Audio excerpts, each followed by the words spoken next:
Have you ever kept a family secret for decades? I won't ask what, just curious. My parents didn't even bother sugarcoating it when they told me I wasn't invited to the family reunion. They just said, almost casually, that it was for people who make us proud, and I remember sitting there staring at my phone thinking, did they really just say that out loud? Did they really feel so comfortable cutting me off from a family gathering because in their eyes my life didn't check the right boxes, because I didn't shine the way they wanted me to shine, because I didn't fit into the little mold of success they liked to brag about? It wasn't like this came completely out of nowhere, because growing up I had always felt like the afterthought, the one they nodded at politely while saving their real enthusiasm for my brother's sports trophies or my cousin's med school acceptance letter. But still, hearing it put so bluntly was like taking a punch in the stomach and being told to thank the person who threw it. The part that stung wasn't even the words themselves, though they were cruel enough. It was the way it confirmed everything I had suspected for years, that to them family pride was conditional, it was transactional. It was measured in headlines and degrees and titles, not in the messy reality of working hard behind the scenes, keeping your head down, building something piece by piece that maybe didn't look glamorous, but had meaning, had weight, and in my case was so close to breaking open into something massive that I had to bite my tongue just to keep from throwing it in their faces. Because the truth was, I was working on something so big that the whole country would know about it soon. But in that moment, all I felt was the burn of being erased, being told I was irrelevant, being made invisible to my own parents. And that kind of pain doesn't just sit quietly, it rattles around your chest until you can't tell whether you want to scream or laugh or just go numb. I thought about how my mom would light up when talking about my brother's new house, a house he could only afford because my parents helped with the down payment, and how my dad would boast about my cousin who had landed some fancy job with a law firm. And then I thought about how they talked about me, when they even did at all, usually something vague like, oh, she's keeping busy, as if my entire career, my whole existence, boiled down to being a placeholder, a filler comment when they didn't want to admit they had nothing to brag about. It wasn't like I hadn't done things. I had built a career in a field they barely understood. I had pulled off deals that people twice my age would have killed to land, but because it didn't come with a neat little title or a diploma they could hang in their living room, it just didn't count in their eyes, and that cut deeper than I wanted to admit. The reunion was supposed to be at this fancy rented hall, the kind where everyone shows up in their best clothes and pretends the family doesn't have skeletons rattling around in every closet, and I imagined them all there, raising glasses, clapping for the so-called achievers, telling the same stories about the same people, while I sat outside that circle, deliberately uninvited, like some embarrassing secret they didn't want to air out in public. And for a moment I thought, maybe I should just show up anyway. Maybe I should crash the damn party and force them to look me in the eye. But then another thought crept in. Maybe letting them underestimate me was exactly what I needed. Maybe being dismissed was its own kind of weapon, because when the moment finally came, and it was coming sooner than they realized, the shock on their faces would be worth more than any forced applause at some reunion dinner. But in that moment, none of the revenge fantasies or grand ideas about proving them wrong softened the immediate sting. I sat in my apartment staring at the empty calendar, realizing I wasn't going to see my family that weekend, not because I chose to skip it, but because I wasn't welcome, and that kind of rejection cuts differently when it's blood. When it's the people who raised you, when it's the ones you're supposed to lean on. I could hear my mom's voice in my head, that slightly judgmental tone she used whenever she thought I was wasting my time, and I could almost see the satisfied look on my dad's face, as if excluding me was the logical choice. As if it was just common sense not to invite the daughter who, in their words, hadn't made them proud. And that voice in my head, their voice, started competing with my own, the one that knew what I had lined up, the one that knew the scale of what I was about to pull off, and for a few seconds the doubt won, because deep down I still wanted their approval, even though I hated myself for it. I poured myself a drink, not because I wanted to celebrate or drown anything, but because I needed something in my hand, something to do while I thought about what it meant to be officially shut out, and I told myself, fine, if they want a reunion for the successful ones, they can have it, but I'll have something else, something bigger, something they can't control or spin or gatekeep, and when it lands, they'll realize they were clapping for the wrong people. Still, I couldn't shake the question that nagged at me while I stared at that message, the one that had started this spiral. What exactly does it take to make someone like my parents proud, and was I ever going to hit that moving target? Or was I doomed to always be the kid on the outside looking in, no matter what I achieved? That night I didn't text them back, I didn't fight or argue or plead, I just sat with the weight of it, knowing full well that silence could be its own answer, and maybe the best revenge wasn't to beg for a seat at their table, but to build one of my own. One they'd never be invited to. But even with that defiance buzzing under the surface, I couldn't help but admit that it still hurt, and maybe that was the worst part, knowing I didn't need them anymore, but still wishing, somewhere deep in my chest, that they would have wanted me anyway. And that's where I left it that night, sitting in the quiet with the sting of rejection on one shoulder and the fire of something bigger waiting on the other, trying not to think about the reunion, trying not to picture their smug faces, and telling myself over and over again, they have no idea what's coming. The next morning, I woke up with the kind of stubborn heaviness you carry after a fight you didn't even get to have, and while part of me wanted to crawl back into whatever shell would let me avoid looking at my phone, the other part of me, the part that had learned over a lot of years that I either speak for myself or I let other people write my story for me, decided that if they were going to say the quiet part out loud, then I was going to make sure it didn't stay hidden in a private little corner where they could later pretend it never happened, which is why I opened the family group chat, attached the screenshot of my mother's line about the reunion being for people who make us proud, and wrote, in the calmest tone I could manage, that I wished everyone a good time, that I would not be attending because I had been told not to, and that I hoped whoever was making the guest list could at least own the decision without turning me into the villain for reacting to it, after which I muted the thread and set my phone face down because I knew exactly how the replies would roll in, and I also knew that if I stared at them in real time I would either cry or type something I could not pull back. It did not take long for the call from my Aunt Elaine to come through, and if there is one person in the family who will say what needs to be said without dressing it up, it is her. So I let it go to voicemail first, because I wanted to hear her unfiltered before I gave her the chance to soften, and when I played it back she sounded equal parts furious and disappointed, not at me, but at the nonsense of a reunion being pitched as a reward ceremony for whoever made the most brag-worthy moves this year, and she said, in this tired voice that let me know she had already picked up the phone to call my parents, that she was sorry I had to be the one to pull the curtain back, that she wished I had come to her directly, and that she hoped I knew she would have fought for me if she had known, which is the kind of message that breaks your heart twice, once because it comes with love, and once because it proves the people at the center of the problem never had the courage to say their rules out loud to the people who would have checked them. I wish I could tell you I didn't listen to the rest, that I walked away and made a smoothie and let the world spin without me, but that would be a lie, because I played it again and again like some kind of confessional loop. And somewhere in between I opened my laptop and looked at the draft press notes I had been refining for weeks, the ones that were still under wraps because the paperwork was not fully dry, and I read, for probably the 100th time, the lines about market impact and community jobs and long-term commitments and all the dull language that sounds like nothing until you understand it translates to real people getting real chances. And I felt this surge of stubborn pride, the kind you don't get from a diploma or a staged photo, the kind that comes from staying in the room when a dozen good reasons to leave are screaming in your ear, and I decided that I wasn't going to let anyone shame me for building something they didn't understand.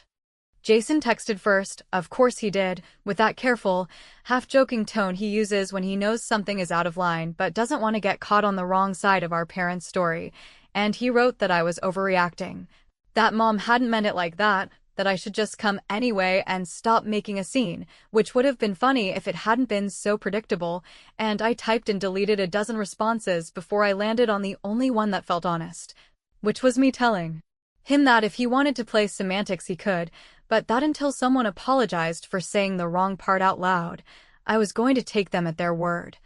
And if that made the group chat uncomfortable, then maybe the discomfort belonged to the people who created the problem in the first place.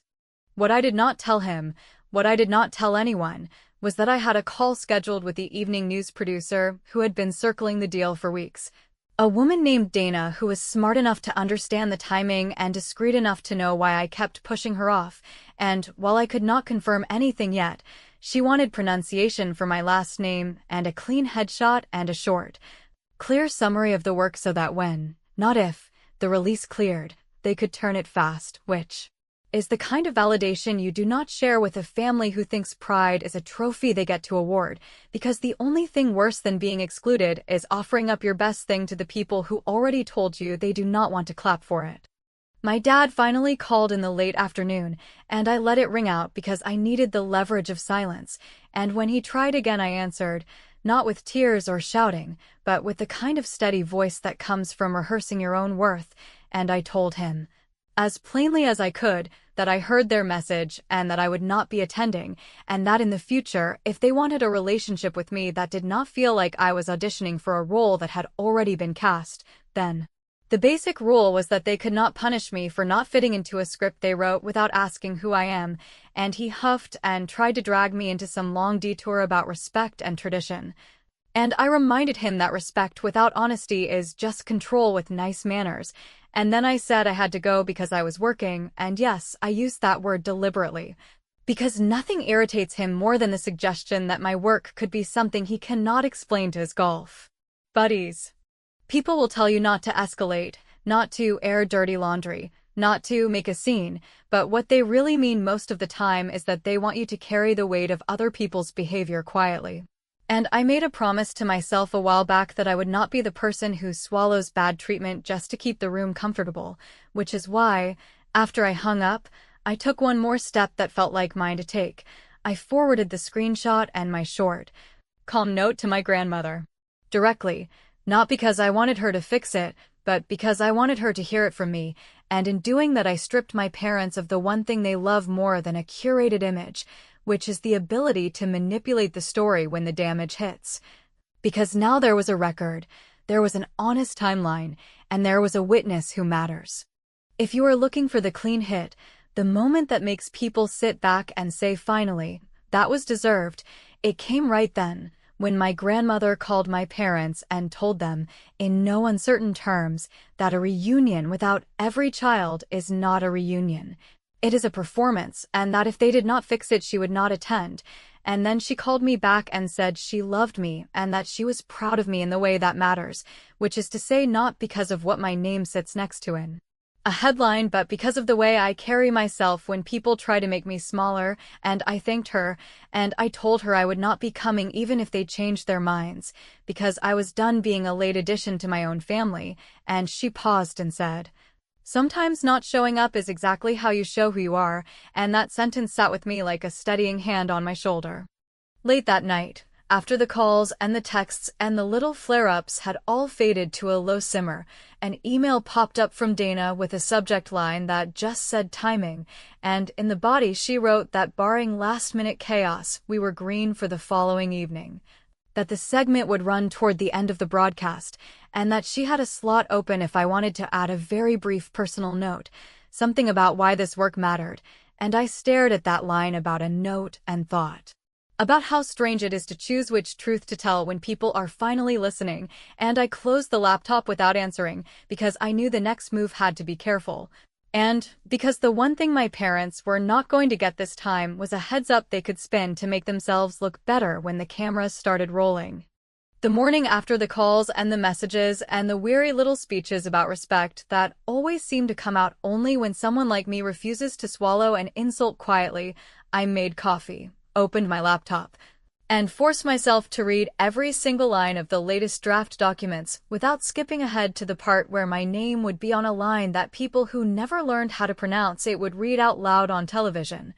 Because the only way I know to keep the fear from running the show is to make the work so tight that even doubt gets bored, and while I moved through clauses and timelines and the phrases that look dry to anyone who does not understand how much patience and stubbornness it takes to bring different people to the same table, I kept hearing my mother's sentence circling in my head like a housefly, the one about the reunion being for people who make them proud, and instead of letting it push me off balance, I used it like a metronome, steady and irritating. and useful, reminding me to keep time with what matters and not with the noise.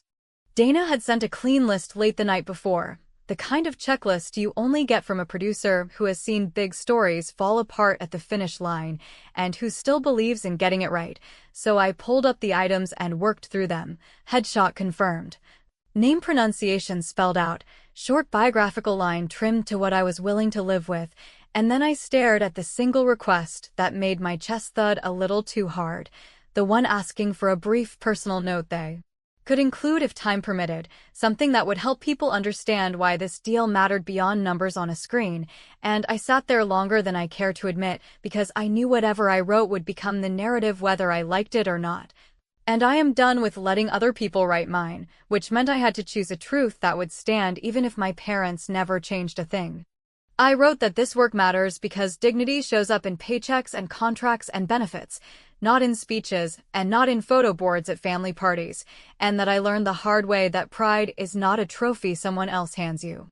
It is a habit you build when no one is watching, and I told Dana she could use that line if she needed to, on the condition that nothing ran until legal confirmed the final signatures, because I would rather be the woman who misses a news cycle than the woman who rushes and breaks something real, which is a sentence I wish my father could understand when he insists I am allergic to tradition, because what I am allergic to is performative approval that disappears the second it stops being convenient. Midday brought a polite but pointed email from the other side's counsel trying to wedge in a last-minute credit for a partner who had contributed less than a footnote. And, while a small part of me wanted to toss my phone across the room because there is always someone trying to stick their name on the thing you bled for, the larger part of me switched into the voice I save for situations that require a steady hand.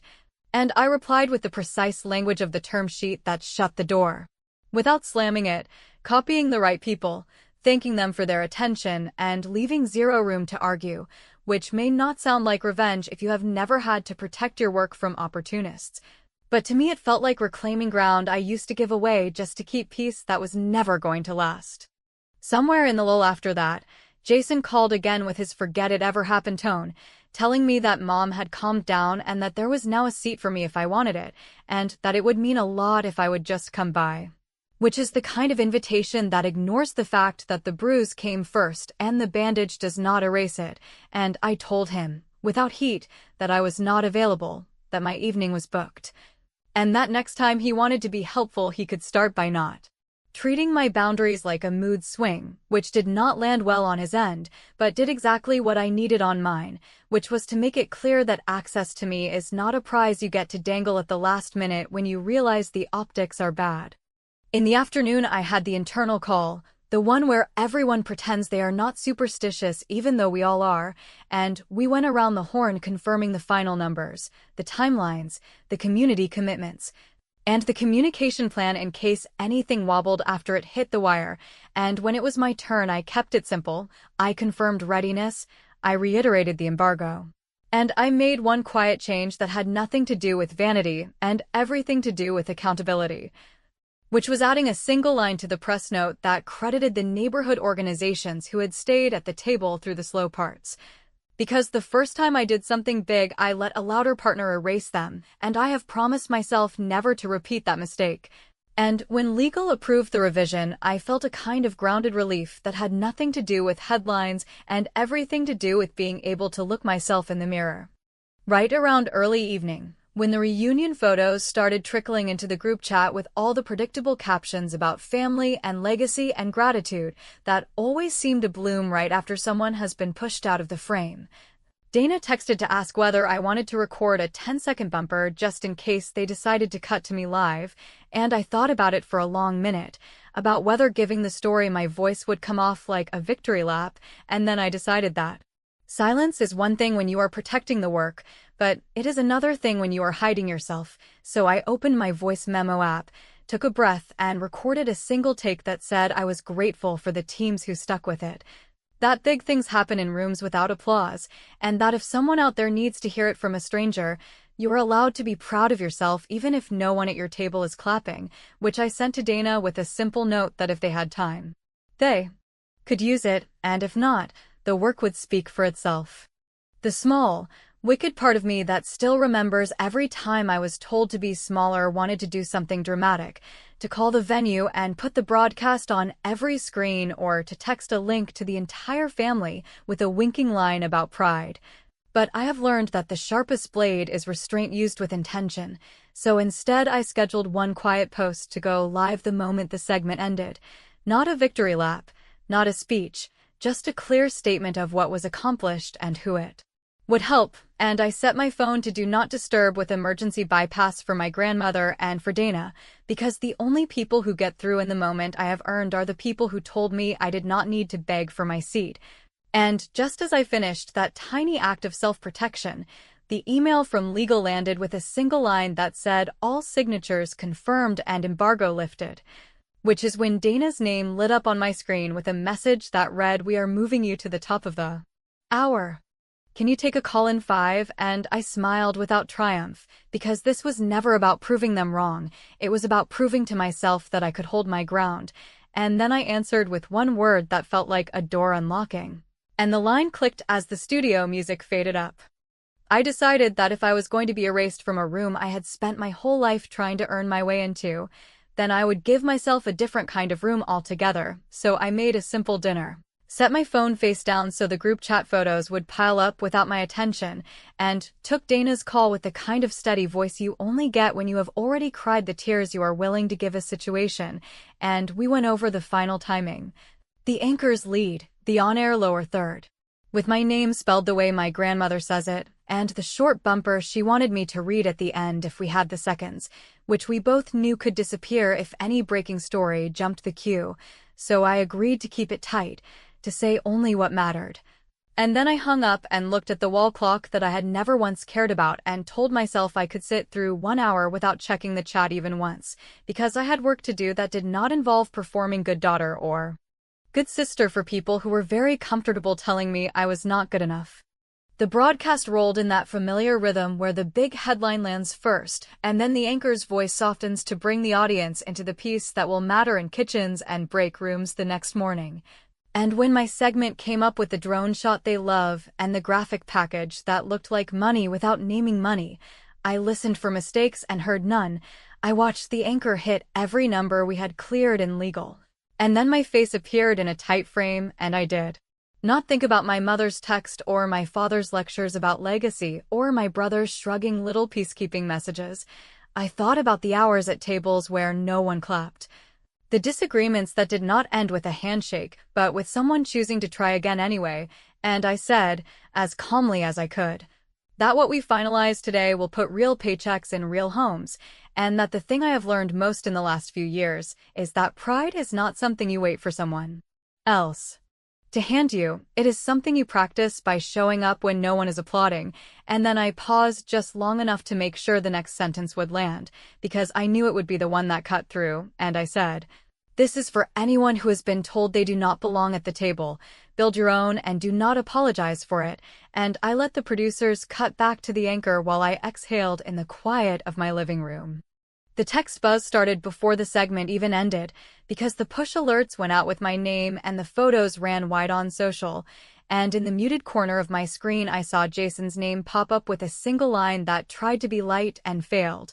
Something like, "Well, look at you," which made me want to laugh and also close the laptop forever. And then Anna Lane came through with a message that said she was proud of me and that she was going to need the full story tomorrow. And then my grandmother called, and I took it because I had promised her I would never make her wait when her call came through, and she said she had seen it, and that she had saved the clip, and that she did not have the words for how angry she was that anyone would miss this on purpose. And I told her I was okay, and I was, because for the first time in a long time I was not asking anyone in my family to validate what I know to be true about my work and my life. Somewhere in the noise my mother's name lit up with a text that began with the word optics, which told me everything I needed to know about how she had experienced the broadcast. Because the first instinct was not to ask how I felt or to say she had misjudged me or to own the fact that she had put her values in a sentence that did not survive daylight. It was to talk about how the family would look if someone mentioned that their daughter had been on the evening news while the rest of them were at a party, and I could feel that old reflex in me waking up, the one that wants to smooth it over and translate my own life into a language she can endure, and I shut it down because that reflex has never protected me. It has only trained me to be grateful for crumbs, so instead of answering, I scrolled to the scheduled post I had written hours earlier when my hands were steady and my mind was clear. The short statement that laid out the work and thanked the people who stayed when it was boring and hard. And at the bottom, I added one line I had not planned to include until this moment, a line that said I did not attend any dinners tonight because I was busy at a table that was open to everyone who shows up. And I hit publish and watched it go wide in exactly the way I knew it would, picked up by the same local outlets that had once run a throwaway paragraph when I started this career with nothing but a laptop and an inbox full of no.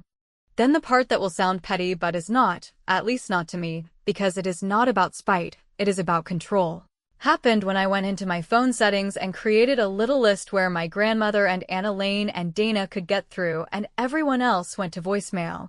Not because I never want to hear from my parents or my brother again, but because tonight the consequence of the words they chose is that they do not get immediate access to my time or my voice, and that small lever felt cleaner than any shouted speech I could have delivered on a stage they built, because it did not demand anything. It simply drew a boundary and enforced it with a switch that I could turn off when I was ready, not when they wanted me to be ready. Dana texted to say the station wanted to run a short web piece at dawn with an extended quote, and she asked whether I wanted to include the line about practice and pride that had clearly hit because her inbox was full of replies from viewers repeating it. And I told her yes, but also that I wanted one additional sentence, the one about how you cannot measure a person's worth by how easy they are to brag about at a party, and she wrote back that this would land harder than I thought, and I told her I understood, and that I was comfortable with the landing. And that little exchange was its own kind of revenge, because it meant I was steering the narrative at the exact moment my parents would be scrambling to decide how to describe me to the cousins walking up to their table with phones in their hands and questions in their eyes. When the top of the hour replay aired on a second station and my phone lit up with a number I recognized as the venue's, I let it ring until it died, because I had no interest in being piped into a room that had not wanted me an hour earlier. And in the silence that followed, I finally took a bite of dinner and realized it had gone cold, which felt appropriate in a way that did not require poetry to explain. And then I opened a blank message to my mother and typed the shortest long sentence I have ever written. The one that said, I am not available tonight, and I will speak with you when I am ready to have a real conversation that is not about optics or image, but about how we treat people we claim to love when no one is watching. And I set it to send at dawn because the last act of control I needed was to sleep through whatever storm would rip through their phones in the next few hours. And while the notifications kept stacking and the mentions kept climbing and the clip kept spinning through feeds I do not even use, I powered everything down except the line that would let my grandmother reach me if she needed to.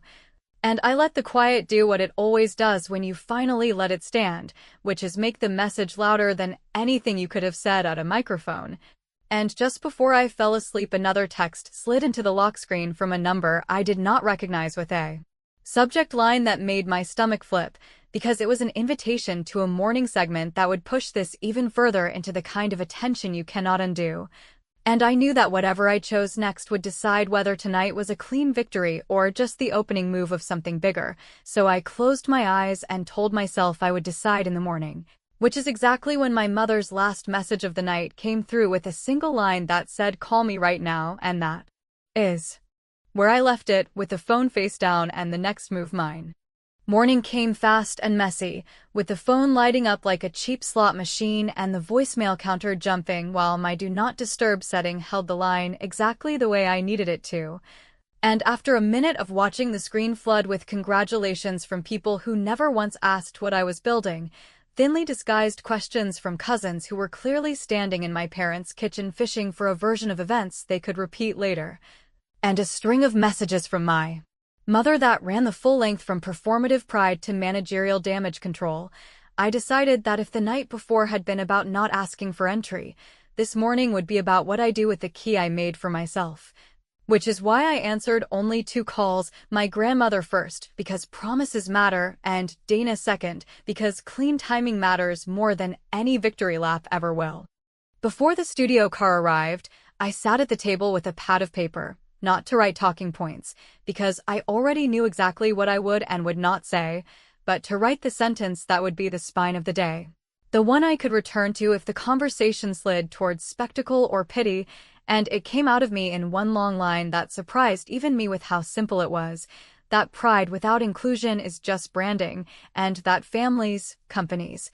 and cities show who they are by who they make room for when the doors are closing, and once I had that I sent 2 messages that felt like fitting the last pieces into a lock I had been working on for years. The first to the morning producer confirming that if the hosts asked me for a personal dedication, I planned to name my grandmother and the neighborhood partners who had stayed through the slow parts. And the second to my mother and father in a single calm email that laid out the basic terms for any conversation we might have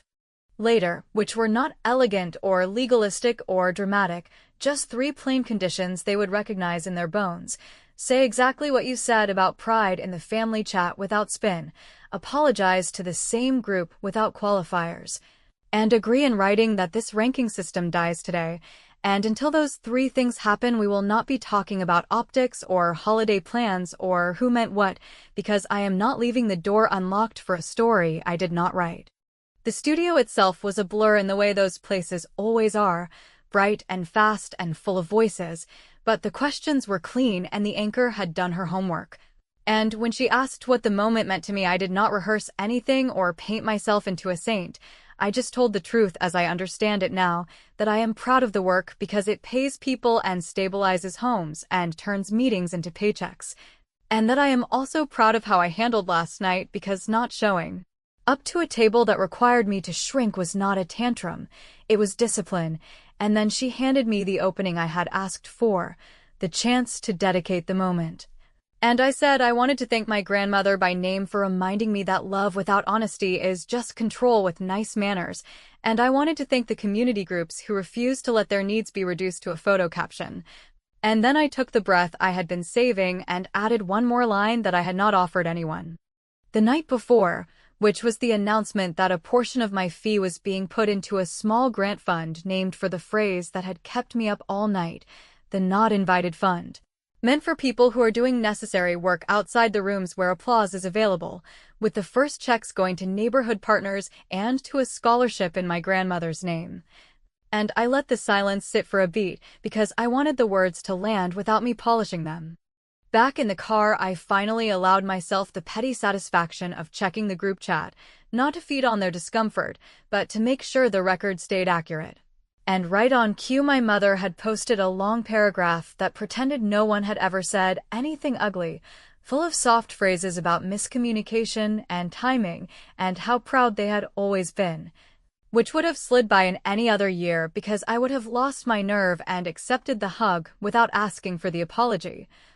But this time Anna Lane had already replied with the screenshot I had sent the day before and a sentence that I will frame on a wall somewhere. The one that said, "We are not doing this revisionism thing today, not when the ink is still wet on the truth." And my grandmother had added a line about showing up when it counts, and then she sent me a private message that just said you did the right thing and the right way, which did more for my blood pressure than any studio makeup ever could.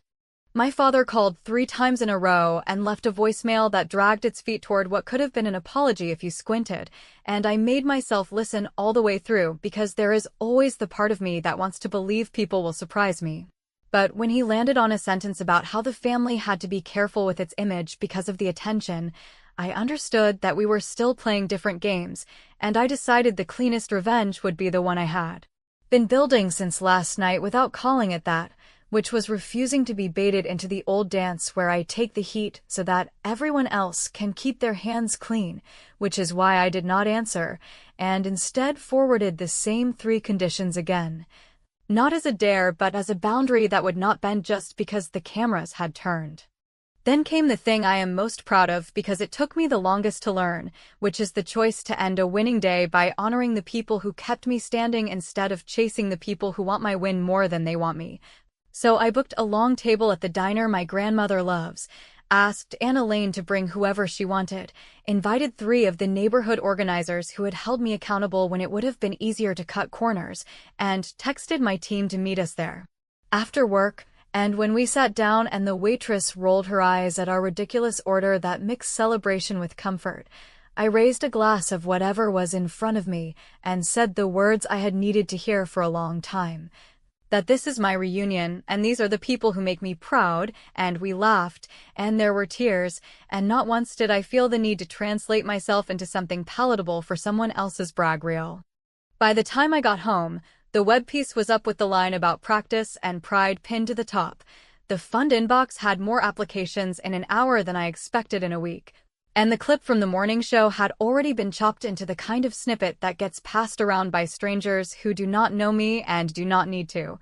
And I finally opened the last unread message from my mother because I wanted to know whether the day had taught her anything, and it was short in that pointed way she thinks is strategic, saying that we should talk soon because people are asking questions, and that the family needs a unified story, and I typed the longest, shortest reply I have ever sent.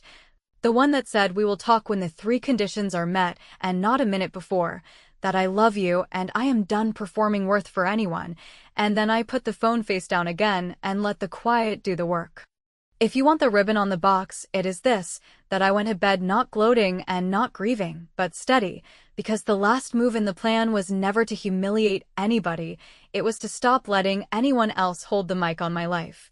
And even if there are some cracks that will take time or may never fully heal, the core payoff is clear enough to carry me, that I won not just on television, but in the small daily way that matters, that I turned the sentence meant to cut me down into the name of a door I built for other people, that the family can keep their reunion script if they want, but they cannot write my ending, and that is the part that makes even the quietest room feel full, because I did not just get even, I got free, and that, whether they ever admit it or not, is the story they will be telling about me for a long time.